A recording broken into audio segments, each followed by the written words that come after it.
All right, welcome up to the stage our founder and CEO, Tom Shaver. The process, again, is, I would argue, fundamentally broken. And let me break down why I think it's fundamentally broken. Okay, so as everybody probably knows, the process starts with a roll forward. We then send it out to the departments.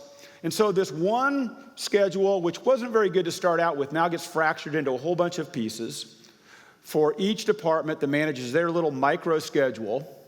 And they do whatever they do, but nobody really knows because they do it autonomously with no collaboration with the other departments typically. They then mash the schedule back together to start registration.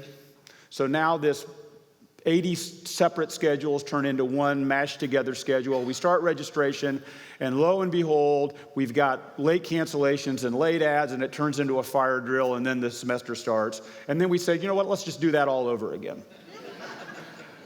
So there are real problems here that we see, limited collaboration and limited decision support information, okay? So again, let's just say we have 80 micro schedules that are being edited by each department.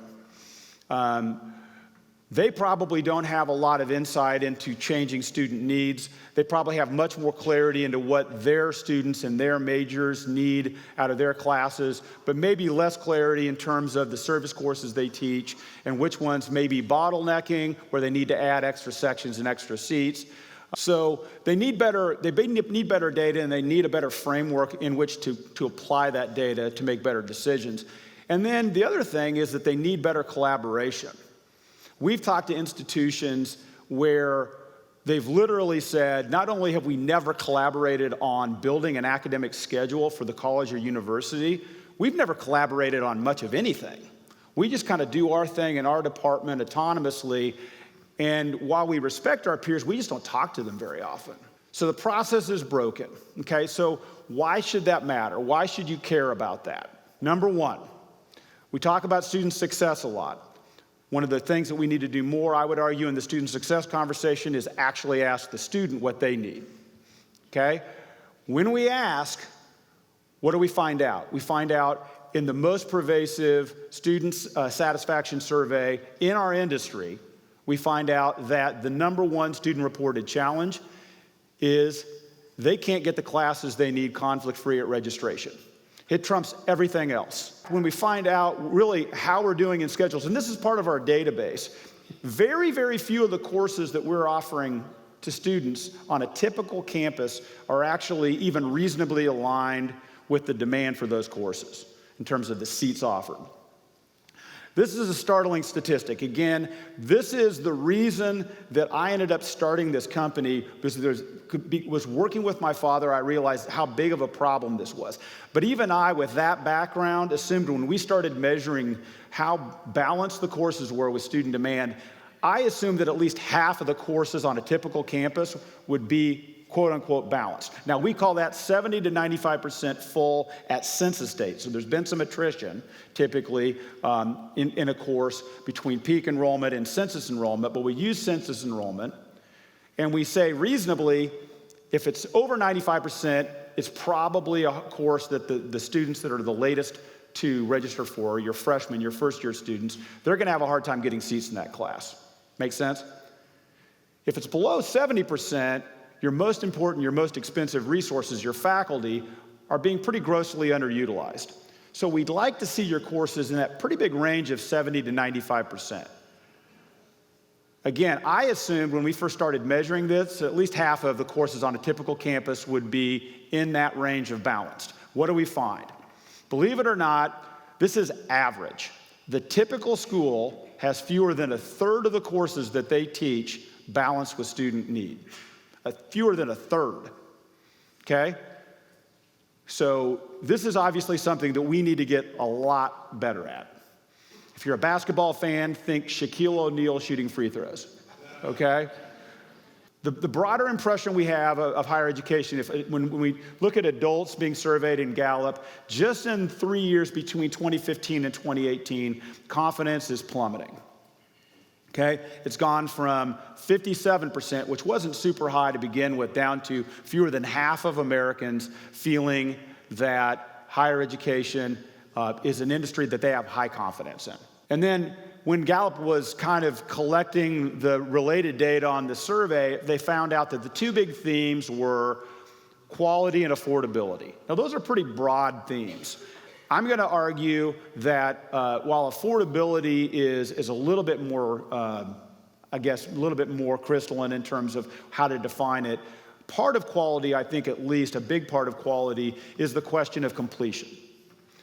So if I'm going to sign up and I'm going to spend money and I'm going to borrow money and get into debt, I want to be able to come out the other end with a credential. The macro numbers that we've seen out there in research and in the media are not very encouraging, right?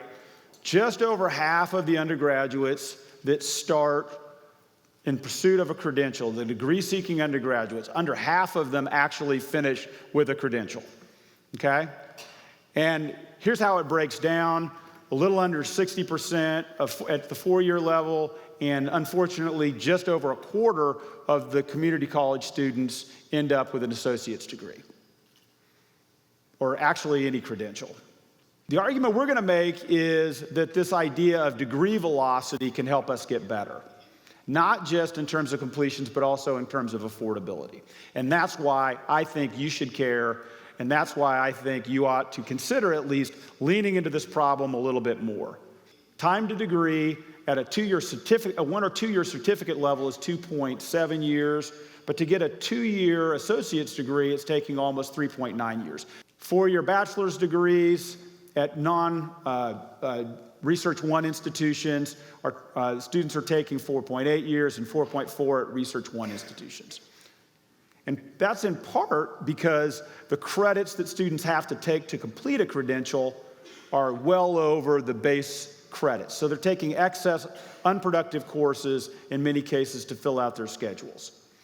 So you can see about 22 extra credits at the 2-year associate's degree level, 15 extra credits at the 4-year bachelor's degree level, okay? So taking too long, taking too many unproductive credits.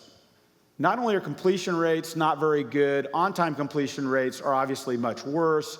In fact, only 5%, which is a startling number, 5% of the students that start out to complete a 2-year associate's degree at a 2-year institution graduate in 2 years. 5%.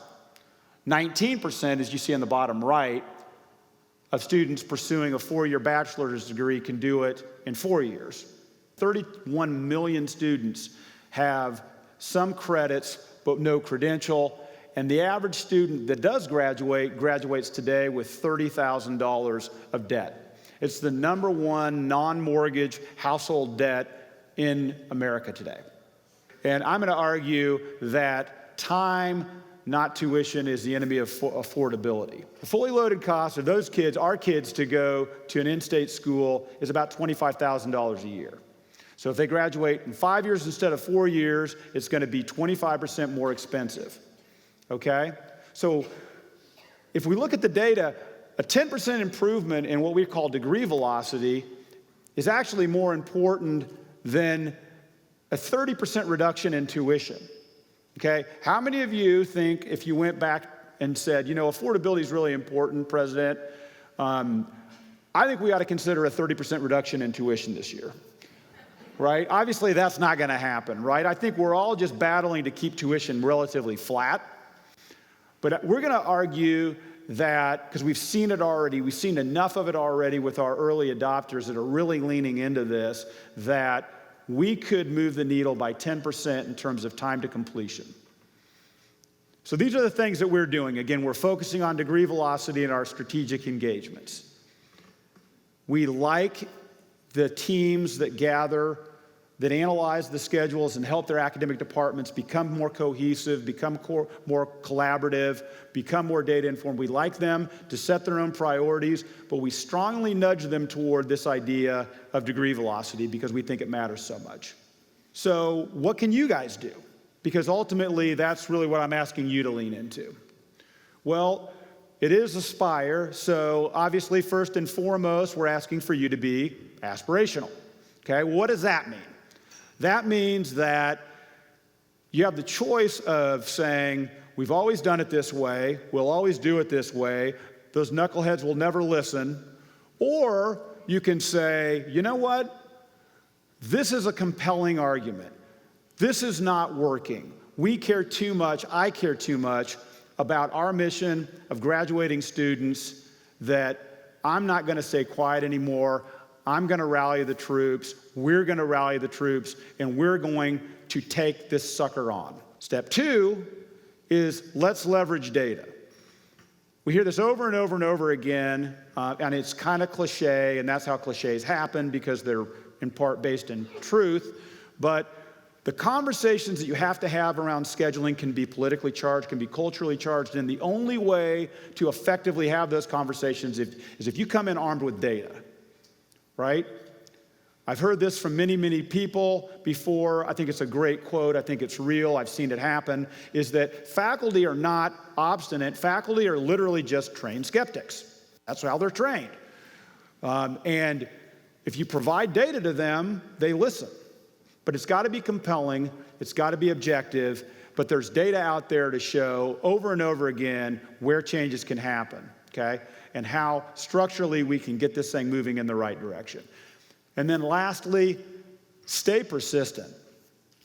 This is absolutely a marathon, not a sprint, okay? You're not going to be able to fix all of the problems in your upcoming fall term. We don't even want you to try. But take 5% of the schedule that is causing the biggest problems to your students and fix those bottlenecks. And then next spring, take 5% of that schedule. And next fall, roll forward that better schedule and take 5% of the schedule and make changes again. And just like compounding interest, let's just get better every term a little bit at a time. And actually leverage that roll forward part of the schedule in a positive way instead of a negative way. So let's stay persistent. So we mentioned this a little bit in the video, so this is a little recap, but what can the impact be? Okay, so our goal in the next 5 years is to impact the degree velocity of half of the undergrads in North America, roughly 10 million students. Aspirational, absolutely, but it's still, I think, a reasonable goal that we can hit. We think, again, from the early projects we're engaged with, that we could impact the degree velocity of those 10 million students on average by 10%. We know that there's such a strong correlation between degree velocity and completion that we think we can increase completions for those 10 million students by 10%, which means 150,000 more a year, as I mentioned, what we mentioned in the video. It's $17 billion if we just can speed things up by 10%. $17 billion. So I really want to thank you for listening, for considering being aspirational, and really just thank you for spending your week here with us. Thanks again.